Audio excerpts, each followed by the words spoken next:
ആമിനാത്താ എന്തേ ആമിനാത്താനെ വിളിച്ചപ്പോ ആടെ ഒച്ചുണ്ടാക്കി. അല്ലടാ പറയാ ഞാൻ തന്നെ വിളിയട്ടെ. എന്തേ ആമിനാത്ത ആടുണ്ടോ? സുക്കുറേ ഇവിടെ ഊനാല കെട്ടിക്കൊണ്ടേ ഇരുന്ന ആടായ്മപ്പോ. ആമിനാത്ത അതല്ല, ഇവിടെ ആടിനെ കൊടുക്കാനുണ്ടോന്ന്.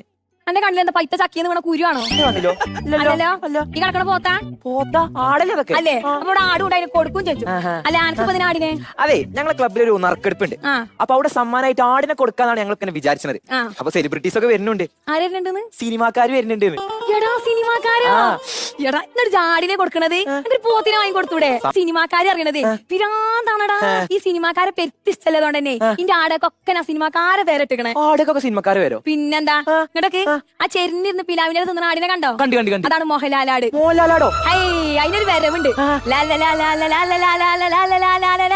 എന്നിട്ട് പിലാവിന്റെ തൊള്ളിന് കിട്ടി വെച്ചങ്ങാണ്ട് ഒരു ചിറി കണ്ടോ? അത് കേട്ടോ, ഒരു പയത്തല് തൊണ്ടേ കൊടുക്കുന്ന ആടിന്റെ സൗണ്ട്, അതാണ് ലാലാട്. സംവിധായകൻ ലാലോ? അതെങ്ങനെ